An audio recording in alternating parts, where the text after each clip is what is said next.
ka kwan papa no fa so den wodidi ade nti ehu aka no the same thing na de course wo ni je se wo sese a Ghana ya fa de ayemu chen sa nsuku nsiye sa frama na ebo no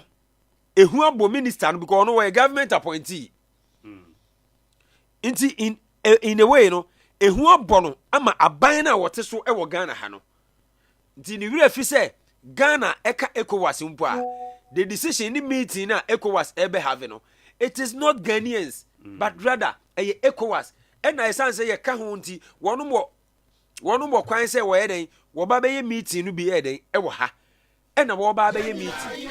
na no kire se ko make comment a kina ebe ma amanfo ba ba twe yenso na fa yato ana nti me de me hu se eyehu e na ka ho a e ma ye minister no e ka sa asem no but I'm not justifying say the ye nua no me wo ho no eye no eye me kire coup leaders no cool leaders no the omoye no me nka se eye ena me wo factor me de bie the merits and the demerits are what the omoye no ho na any the signs and warning any ahweyi a other nations na atwa ye ho ahia na say omo ka ECOWAS no omo nso ebetu ni anama wo so omutu but for now de so se me ma wo in brief me de me hu say minister na asem na wo kan ye no eyehu ne man de kasa na se wo kan wo kan asinipi say Ghana nso ade true bekwa a yesu ye beka kire ni praise Ghana ye mfa true bia nko fi se sojafo no ye ofa ase ye no 90.7 FM ye maame nom ye papa nom ye manom ene wo soja nom right me da si bebre ofapa mame tie wo nso wo odi tiawa wo nkomo aye ba bedi on Niger ku soja for na ye ECOWAS say ye the troops beko wo mkohia Nigeria na siege na ye no na oma soja for mpanimfo kwan say omko plan omko strategize omko tu enko siege na kwan ye befa so a ye beko no eno no nso eno na woma be hia nkran omo de nanu ne ba ebe ye omo hyase nora enne no be wie nti nne no aso nyina da fom ye twen tie announcement no se ye de asojafo na eko ana ye mfa asojafo na eko ye eno nko ana aka banframa ebo ne ne ye tete kire se asojafo no de beba mu nana mo meda sipi babia wo bia onua bra Facebook live ho na behwe bi uko YouTube nso aye wo ho na ne ne ebetodwa wo fie ha no wan hwe bia wa ye ho papa wo hwe jan screen a ene se utia no pen kai boy se ya won se na akua ne brother nyamai enura won mu ye adwuma so no pa bra wo mkoduru ni je monten so ene de wo mo aboa no de aba na ye bede na di enti ene de atodwa woni je bia ekura sompa ya ye de banti e wosa wonsu tie bi na ohwe bi na wonim bibi ya se de otobo abo pomponi no ne ho nya hi se de ogina ncheche se woni gine o se hwana na ho hi eba ye ka map no a West Africa map no Niger sompa na independence and celebration ma hwe Niger de ma hwe Ghana de papa eba asrafo a Ghana ye obi a wo ho eden Niger nso obi pa na ku ya abai sa asrafo na atu agum wo mageman no mo nti ye kwa akopata ntokwa ana ye kokasa akire wo mo se wo mo ni democracy na echi na eno na ye na wo munya abantugu no na se koba se ku si a nka acha wo se nkomodie bi no mkokoso na ye hu adwemponti a wo mo de yesa na fe kasakire eye adwuma ya kasakire wo mo se enye subampa wo se yefa no kwasem ni ku enya de papa ku yo enya de papa kura Ghana ye bra ye bre nyina ku na de aba ena sabio ku no nso e de baaye no wonu ma na ehyehye ku na echi no bi mu wo ho a wo da so di ade enti eba ya mamra kura ye tintim ye no a ku kakra wo 90.7 FM enti eno na ema ye hu na mane sei ena aman na atwitwa ye hu ahia no nso tumi hu se Ghana ye ku na ewie ya ye ka se de ye jai bibia amanaka nti ye de democracy na eba be ye adwuma no e kama ye sa hadwo sen man bia so nti ene ade nti no mo nso nye bi na ewie ne mpanimfo kasa kyerɛ wo mo a wo mo nso ho adwo te sɛ de Ghana adwo no ubusa ni jefo a ombeka ni prince Ghana de heaven ubusa Mali a ombeka sɛ Ghana heaven because Ghana nko ne man a ye boy ye bra ye hwema bi ntibɔ ɛno kyerɛ sɛn jene shorto a yesi ni jefo na do jene no nti wo mo amfa bi ama no ye nya jene nti ye ho be kyere yen Russia ni Ukraine ye ko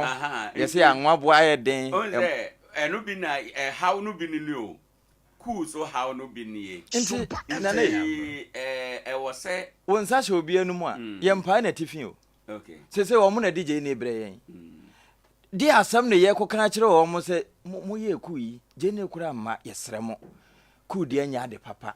se de di democracy aye adwuma ye man Ghana mu hu se ye emudwo na asundwe wo ha no sa bi ne ye pese mo ye enu nti ne ye ni abre enya ntokwa enye bibia se bio ntokwa no entimi mfa de papa bi ama ebewie ni yase niema nti ye mfa no enkasa nke no no efe na sabi de wo kwa akokasa akere no wapoma tuote ho sa abobɔ shima na abobɔ nhyɛ mo de atene wo so wobetimi de wano akokasa akere no eno no gye se wo nso opoma bi na mom na ye ntwa ye ni ye nhwe ade Gambia de o ye agama de ya ewie a omutimi so ne pan achi no hwɛ se Gambia ne Senegal etwa Gambia ho hye na Gambia dem te se brebo abonwoma etare mu no nti de te simple ebetimi ate na ode asrafo mpemnso ene ekɔbɔ ye agama abomo ene ye hwɛ Niger map no kora da ho no ne ye hwɛ Ghana ye map sabio Niger so papa esen yen ebio ECOWAS no kane na ne mampani ye pani a otua no ene nye ono a nti dia nkura ne sikwan se anka yenkɔ ECOWAS chairman ne mamu ne yenkɔ ye sa meeting yi na Ghana ne ye no de nti ayeye ne Ghana ne se eba dwadie ne ho nhyehyɛ wo abibiri matoye ha ye ne pani no aha ne headquarters nti ye trade headquarters no wo ha te se nka World Trade Center si America no ye World Trade Center Africa ha de no Ghana ne wo nti aha nso na asundwe wo eno nti na wo ma be meeting no ha ne mum se ye be sekire ye se nche so so mu ya ye de asrafo be ba ho no kure ni ye ne sa dom na ye ka no ya asrafo no kura no eto a ye gige se nye Ghana asrafo nko a ye de bi be ka ho Ghana de wom Nigeria wom Togo wom Cote d'Ivoire wom all member states apart from the four no a o ma yi o mu ho afiri mu no o mo na enka soja for ma but o mo so kra I fear san hwe o mo so soja for no be ko ombekwa akọboa o mo because already o ma ka so better ni judge oh say nura na ye didi nkomo bi nti de na wo mo so patia ne se Ghana be ka se an ye nso ye ba na o mo no hunu wo mo mbe soma o mo ama o ma ba ha ye ka se Nigerfo bi wo ha deda Malifo bi mo wo ha deda Burkina fo pi wo ha deda ya wo mo no nso ayeku wo mu kuro mo se honyo nti o mu dwana baba bi e hojo nti yen no na wo se ye strategic right enya chinchin ase yemfa ya asrafo nko ye man mu kura no ye bambo no se bi ehinhim Niger ye kan no Mali ka ho ECOWAS de na omo ye ECOWAS ntimi nye bibia amfa Mali de ho Burkina de ECOWAS nye bibia amfa ho sa brother Philip Betchere ye de omo aya na omo nye ye ntino ma me ma kua achen na miwi a masan aba wo ho akua ma achen na pom te sen Owoahene meje wo so medase ne akonya wo de amaya na pe yo wo preliminary comment wo nkomo a ye bedi Niger ku the effort ECOWAS first attempt share Nigeria they agree say they want to deploy troops subsequent to no oma order security chiefs nyina currently ye kaso omo Accra Bema camp omo ye meeting the whole West Africa the whole Africa all eyes are on Ghana now obi a twenty announcement ebeba usually on better men say either the Accra communique and as Accra Accord most of the time or some of these decisions all eyes on Ghana it was saying we take or maimuha Owoahene ebiomedase na mama femfre ne sembra en sakraye bi ekoso ebibre mu ha se ya sakraya eye esane say abrofo no de so ache na mo ho yes Africa no ehia ye nanso ehia ye saa o hwe obo ade ne pa wo de adomi a wo hu e wo sen kasa bra bibrem ho ye tumpon kra mpo chen abrofo no ene omonkrofo omoka omho obi kura kan sa abrofo no kura yiye omo aye nyina no ni ne fare bai fra bibiman mu sanete na ye hwe ni sei uko Nigeria wo hu uranium amutu wo honom no uranium no mo de supply France for any other 90.7 American FM. states no said the be ya omo de be produce heat because awo wo honom pa uranium na so no mo de ye akande yes omo kosa omo de ye niam no bebre amokas na de no mo de uranium no na ye o hwe Nigeria omo ni uranium reserve ebi ankadan ha say yakra uranium ewa ha yakra gold ewa ha yakra diamond ewa ha na so mutu wi a omo so ni na edekoma sa oman na ebedi omo so no ye France and na France and what the fourth largest uranium reserve and so muntu uranium ewa France nini na efri Niger ebi fri Burkina Faso ebi free Guinea other African countries yemom ene ye hwemo na mo de bi check em how far na so for so nkitinkiti bi na mo tetema ebi a covid ba mo so mo meji free vaccine mo meji free nose mask say free enuoma peace no na mo fa kire abefa enuoma kese ti se gold diamond bauxite no mo de ko it is a say dia koyeni enkrofo ni ate we have Burkina Faso, youngest president is say waba junta or the say President Ibrahim Traore military man as say odisono me ne woka say wapamo all the French troops our mo Burkina Faso adentia onhu omoso mfaso e kompa ni ohia ebu omukom e wo Burkina Faso no enya asem ketwa enye se me defend coup d'etat no o eno ye submission awo ye kudita de enya depa nanso hwe bra ya bre senka Africa was say a prosperous country eni amane a yehu na emra so say ye betu abrofo na free a ye de bia ye di nkomo ye ka se oh abrofo no omo betena ye kromu ha sei na ye nneoma nketenkete atwa ye ho ahia no omo so ni na adeko ye hye de hu mo bia omo de boy na nokra abamba benka senka ye bejai brofo kasa na to honom na ka ya fa ya nkase ya kasa e de edi adwuma ebinie abrofo no so called emwa na omode boaye no enke beja ya to ho na enuoma yedua wo ye krom ha sei no enua ne behwe adua na yedi na ya hye ne ade aye ye ho a ye betimi akoye nim intenye so obetena so e de adi bone na mom eye new era crampo no de ba ebi a wontena so nche ebi obetena so for a couple of months no we ja tumi no e de ama obi na so ko Burkina Faso ni Niger sisi a enkrofo no ani age efi so mahu sakraye Burkina Faso e wo France troops ene military bases e wo honom na so Burkina Faso army eni omu troops e wo France adentia omu bu ya Faso 90.7 FM wohu asana me pese it is a sia ne de se ECOWAS person mo step in a yembi so mo se omo wo resources ana mate so mo de o man bia military 10% na beko inti bia Ghana ha 100 a 10% of 100 they saying 10 on be fa 10 no mo de ko omo benya resources no e de afande omo ewiemu na obebefa ewiemu ne wo airspace asase so na mbefa ye benya fuel no e de egu up minim do they have the resources they have the resources because enye akonketo na omoko no menka ne say ya kumpu na omoko so is almost omonye agreement here because o medical your proposition bia nanso amfa but emrena so say abrofo no e de ani die no obuo ema Africa right medasi ni awoka ye no oka asemi say amanfo no the new era. Yes. This week, in the course of this week, former Nigeria President Obasanjo okasa Ghana ha oka similar things to say they are working no. And still no more so fire nkwa. Or say oko Niger okodi 2 days e wo Niger. From all indication no they near or no or assessing when they want to build a new generation. Sanity. Near Yinim Rebia Tremono, they want to throw it away. The cool leaders want to build a new generation. Sanity. And no, and they are all kind of size so say. Adea per se. Owoahene because a stone na your kwasuma obejedi. Yes, say very good. My dear,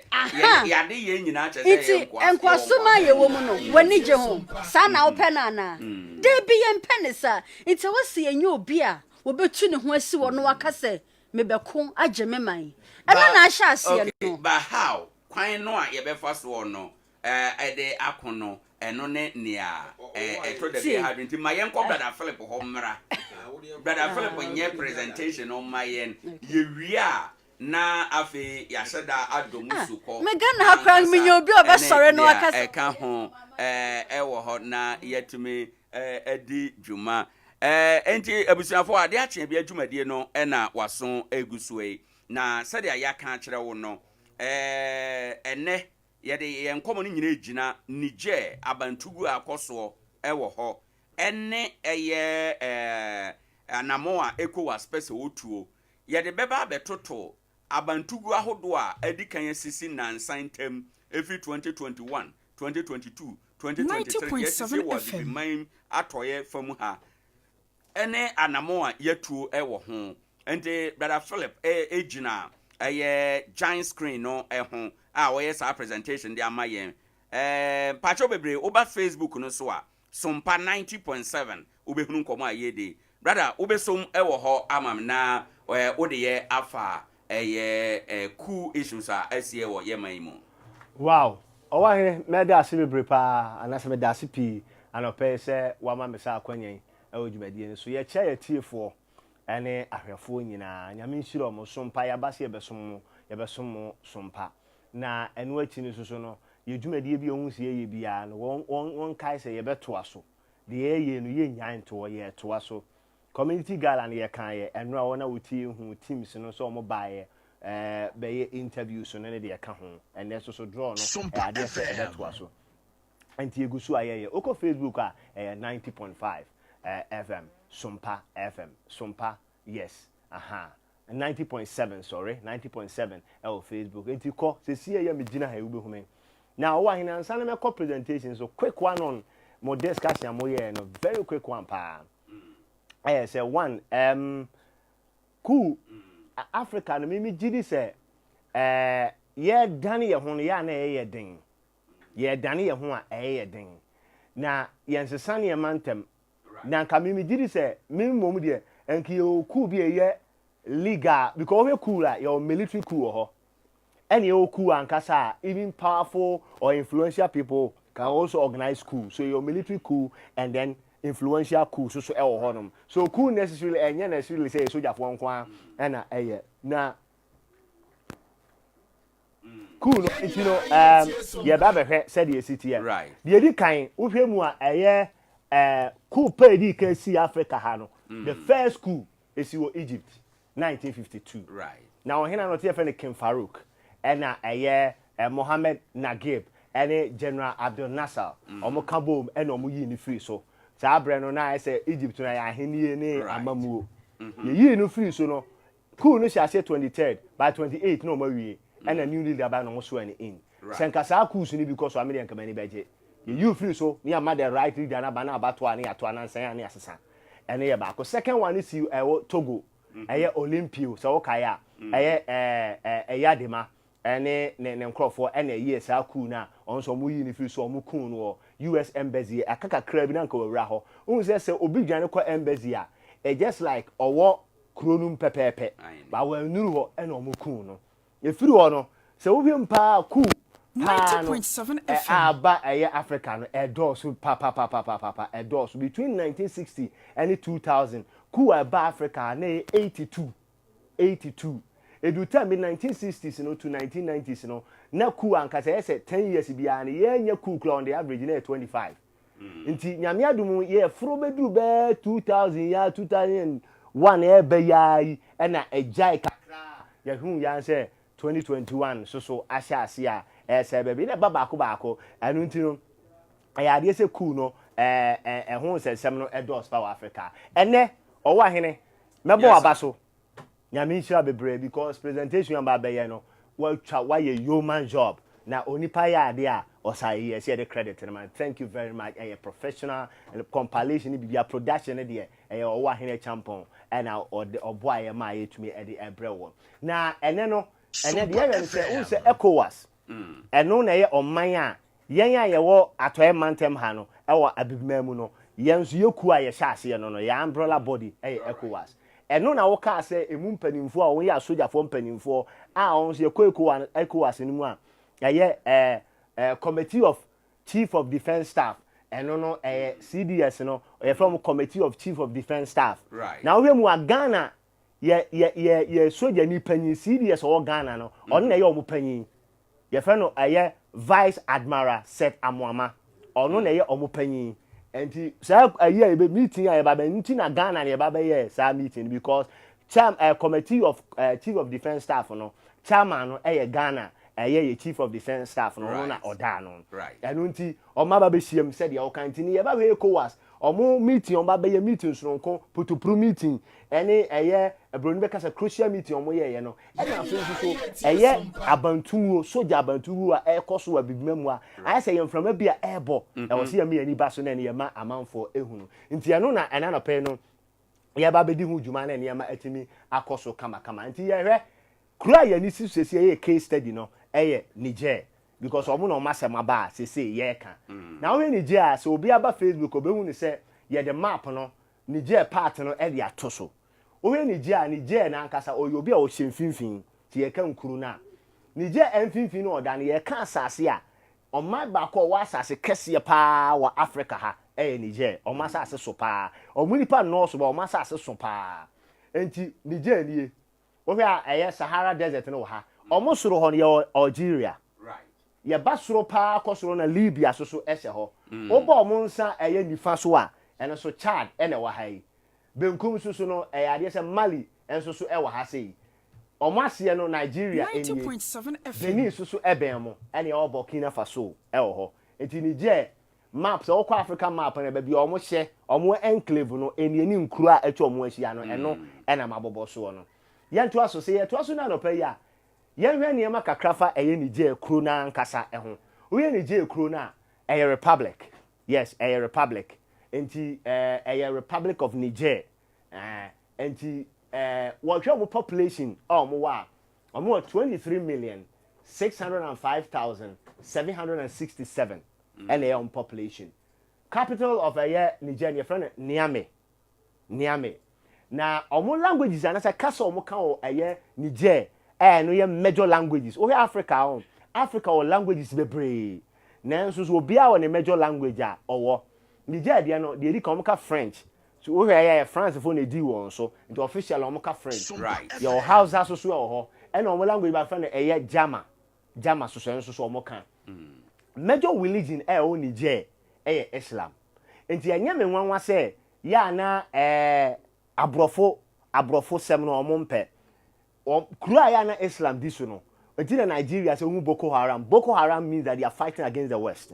enti omompe sa abrofo intuition na omu se dia ho kire ebrom no ba ye ko na manfo ebeti ase so that's a little bit about Niger said ya omo enyama ni nyina esitiem say ye to aso a we military chiefs no a wo kan ye no omo nie aha ma mimiem na manfo ehu military chiefs na omaba no okay enie enti uwemu a Ghana ni yenie gina ha no se me ba cho se bia ye clear ho aha ma me esmeti ya biemu kakra e de ama ahwefo a enie Ghana yenie Setamuama vice admiral Setamuama uwemu a ade se Nigeria General Lucky Irabo ono so waka ho odo ni oginam sa so ene wo General Lassina Dumbia ono so Ivory Coast ono so ho your Colonel Felix Abalo Kalanga ono so Togo ene wo Mbai Sise ono so wo Senegal ene ono oka ho no dumpani fo mbehia mu no ECOWAS ayini nyina kuo no and I say mama ya kan ho abom CDS for no na nka ye hwede anka senka 15 na nka eba na nso so enye 15 eba ye na ye kwa na ubehu die nti a enipa be se 12 na ye nya omo ha omo be ka ho ye di djuma na say even less right say ye kwa ye next year ye next year ye kwa no yes ye ba be hwe aman a omo amabie na ehu aman a ye si omo ho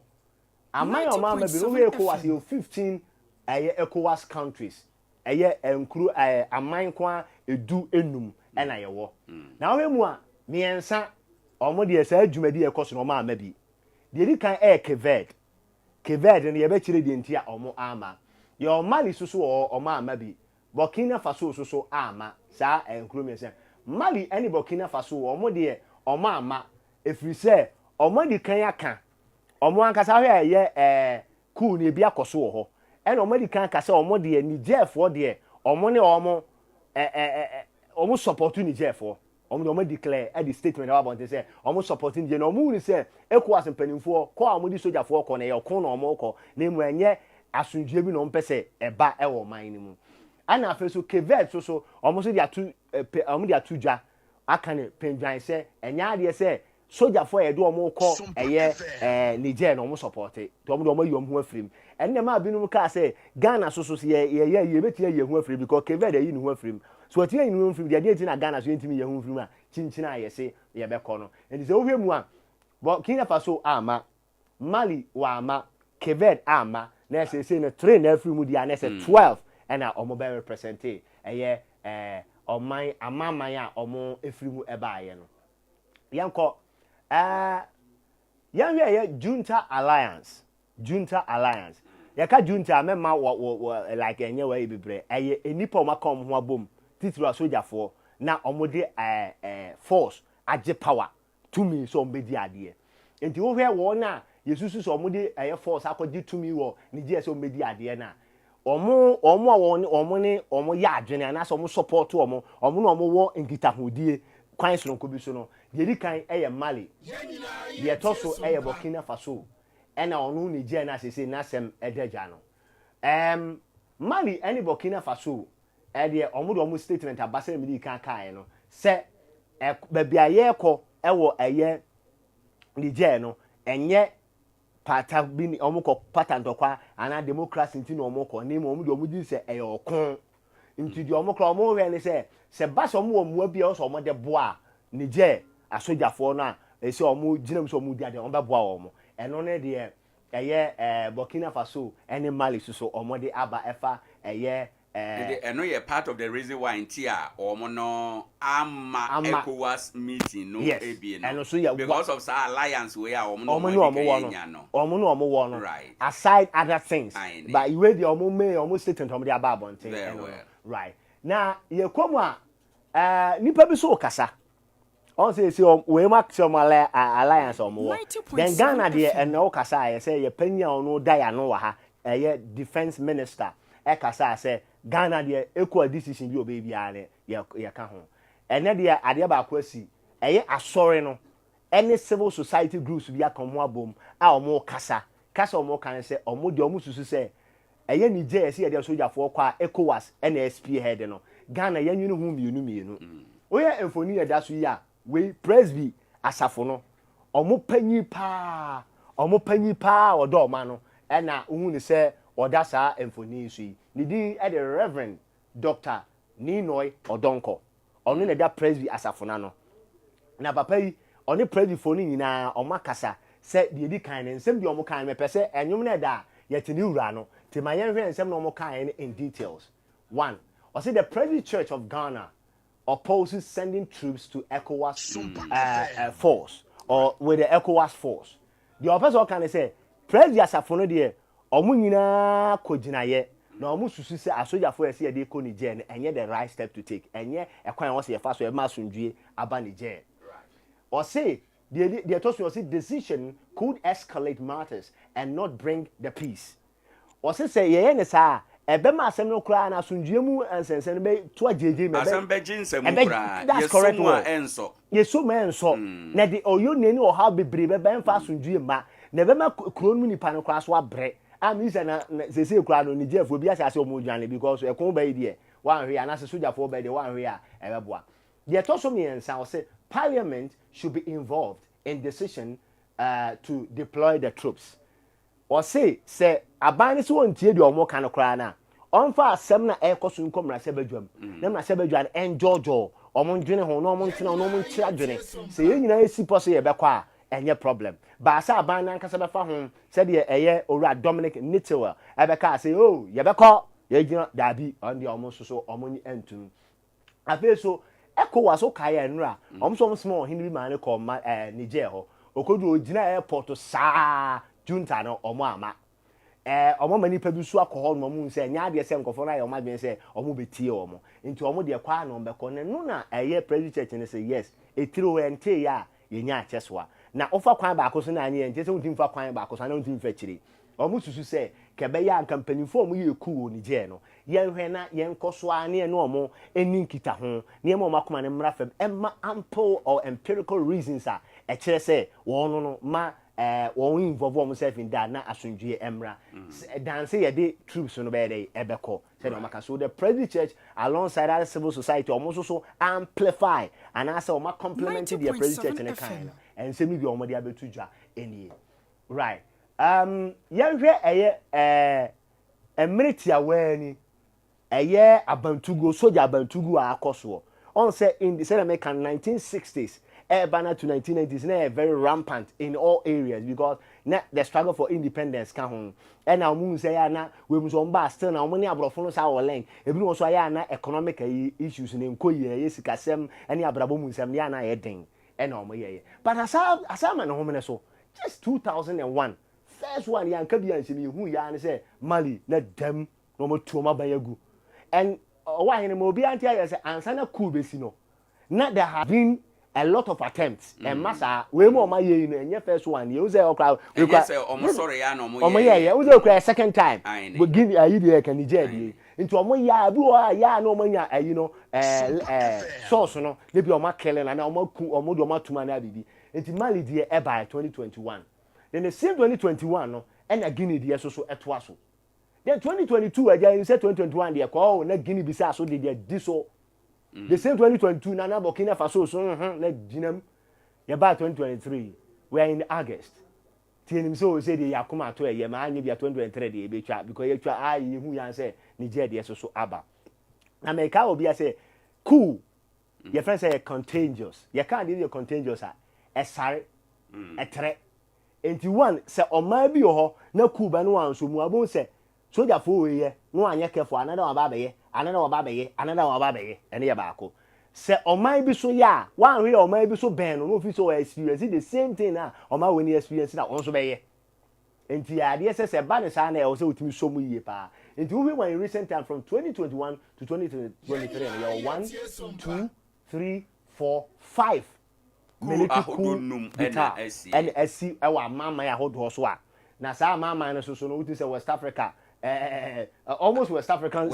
countries in Kwana. Okay, brother Philip, yes, yeah, say ewo ho na menkaye tie for say program no presentation in aye nyina ye live ewo Facebook Sompa 90.7 FM.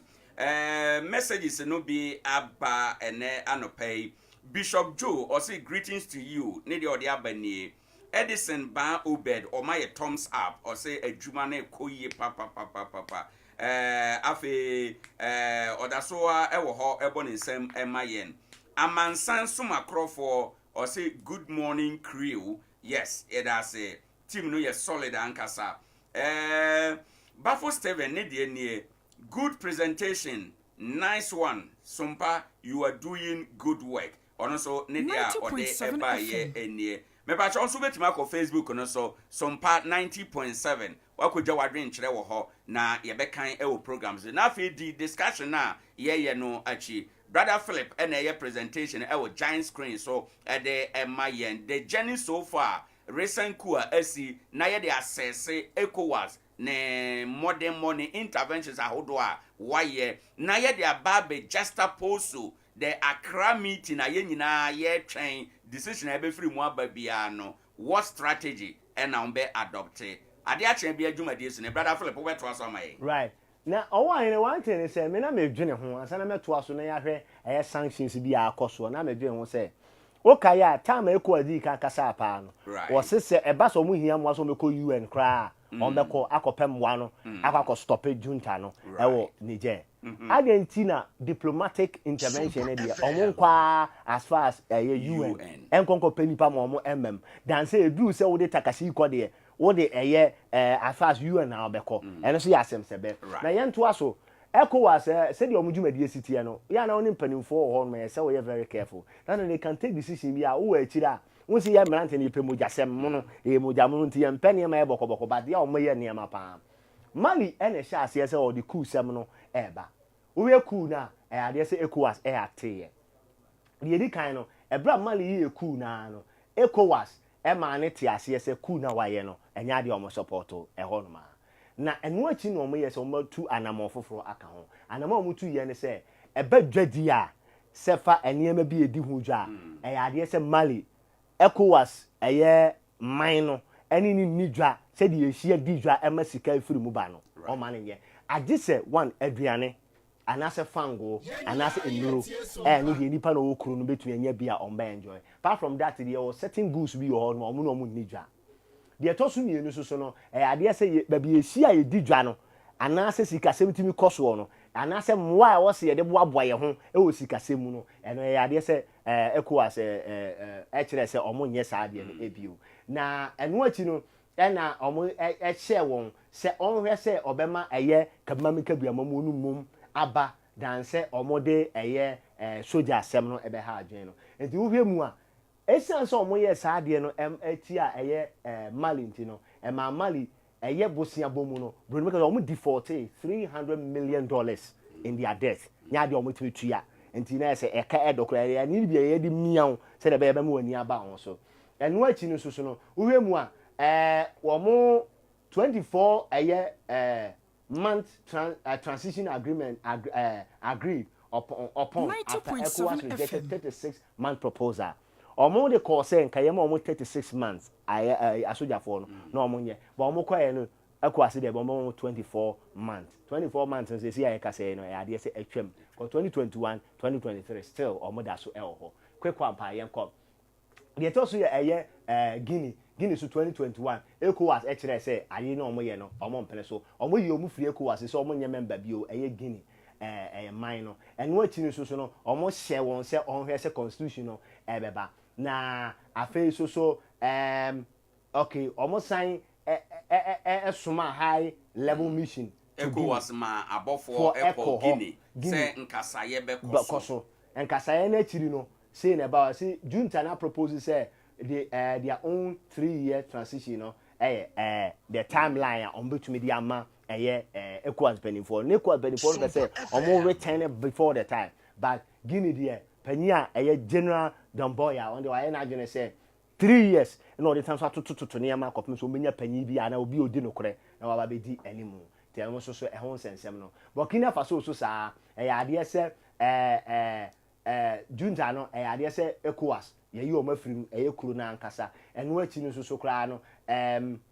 utimi say ECOWAS jumadie mu nyina no nya ade se o share approaches o mo de call the other nation na Burkina Faso de na yes sononkon yes Burkina Faso de na after say ye suspended or no ECOWAS be ye inactive omo anya bi ya ntua na mo bia omo afasan se bia man ka ama me ante ba ne omo chire mu se omo hwe se junta so agree say in 24 months ya be enu nti na omo anya sanction bia no because ye call Guinea no omo anya ntum Mali omo anya ntum ba oba Burkina Faso a junta ne jutu say 24 months they will hand over power enu nti na ma omo ye so na oya Gambia yemfa Gambia nye case study Gambia in 2017 no mo to aba mo panya na odo ma no president friend Yaya Jammeh o transition here from military no be civilian me de mi mom de na me bia me kasa Yaya Jammeh obi a ye to aba ma ne say democratic ruler but oba o use military system no de na de ntina we Gambia we ka ye ho na Ghana enipa 46 ku omo ya ye hu akira no be ye nsensen bebre nti ye to aba no Adam Barrow ena owini here from abano nwanwo abani ti adwaso ba ya to aba oye hu o use all means so obeye because na subsequent ones no we use ways and means, diabolic means are there. This time around, the people were tired. Tomu tutia, no tutia also on sorry. ECOWAS course, men sorry. Yes, small Basanjo, former president of Nigeria, His Excellency also men sorry. No, sir. And ECOWAS, a siege, and I say, yeah, the truth be alcohol. And Nuntino, all part truth. And Chrome Europe troops normally call ye. Almost call on way and only 7,000 troops in the call ye from Senegal and the Senegal soldiers. Senegal soldiers 7,000 and almost call the Gambia. Almost call her, almost call her say, and to Trian and Yamabe Cosoni at the Adianti. Yajame who said the Adnani Yano said Untimenco and now fly out. They call Siki Asylum. And no, Etino, a idea say, Asunji, S.R. by a mobile democratic agency. Sabrina na Adama Barrow or president of president elect of the Gambia no Senegal into Yeswani in our Senegal sisi aye kase no Adama Barrow da sudi ade the Gambia so just maybe Senegal Gambia Mumbai Senegal or Gambia but that time because of Yaya Jammeh no Gambia ko Senegal okobo no ho twa Senegal enti hona yeso no before yi Yaya Jammeh free kro no mu yes ansana ye Adama Barrow just maybe way bet me I inform ECOWAS ama womo going to their decision and enumere we bet me inform me amana we bet me just maybe we bet me can the reasons why they want to change their strategy na yenya those questions na nyina ama for na yenko yenim be yes me we kura kan wa Guinea Bissau de na attempted coup in 2022 no yeah the troops no be echo troops no mo no so cry 631 troops konko bo aye bia presidential palace banks schools aye nation institutions konko bo ho ban go bo ho ban na nkofonu soldier fonu ya na mo je sa ade na anye yi sa ede bae so wo hwe de okay the Gambia ade no yani Guinea Bissau ade na echo se hu ni se eto abi na se wo de soldier fo wu ade ni ma ede mfa so ba no nti na info mo so mpe so mo ko eye Niger so na omukoko hwe said the so we mu ECOWAS o ma for so mo nya hwe ya hwe one o mu di kan ka e hye won say no ye mpremo ayin so let mo that time kwa na o mo president o mo de say Mohamed Bazoum no mo de na say o say no mu nya no na man metena so na ne man ko so mo say dadi eno no anya adwuma diplomatic negotiation said all kind so e pende said all kind former president Olusegun Obasanjo ekoye ayinfo yi bi akọ eni ni pe still na no o mu nya nya o mo no mo nkasa and a military intervention so ne se meeting no wrap up you be say are they ready to go any questions abejafo ni bi raise and as a consensus no and so ho sensem no right so we and this part no the ebusa say the kan no dey na say ECOWAS nye because o try diplomatic means bebree amfa o try military intervention or troop invention ade say no the FI they say na abasa no the ekoso ni je no o be so o nye den because soldier for and sometimes I also want for soldier for nhia wo mo a em say wo kakasa na o mo ntia say mo civilians no quite way and afi so Ghana so no ye busa say yen kan no ana yen fa yen kan yes meaning say ye ko ase yen fa soldier for no nko bi ana say ma yen ko so eno ne this part no there ye busa na do wan so far cool see Africa vis-a-vis Niger there as we had a case study no and whole conclusion any you better see baby brother Philip super presentation war a giant screen so na we know enkomo a ye die this is the new evolution yede eba radio mu war Nkoranza ene Mpotemu yeda brother Philip ase bebre wo enkomo no menuanom wo fie ha brother Philip awie presentation no yebema wo mo kwan na wo mabam na ansa na no ma mentwa me hu tiawa na memra kai so be ko Facebook no so na wakugya wadwen kire wo Sompa 90.7 FM metwa me hu tiawa aba me ba ya no yebewura nkomodie no na yaba abegye wadwen kire wo eho enom so na yakọ yenim anopai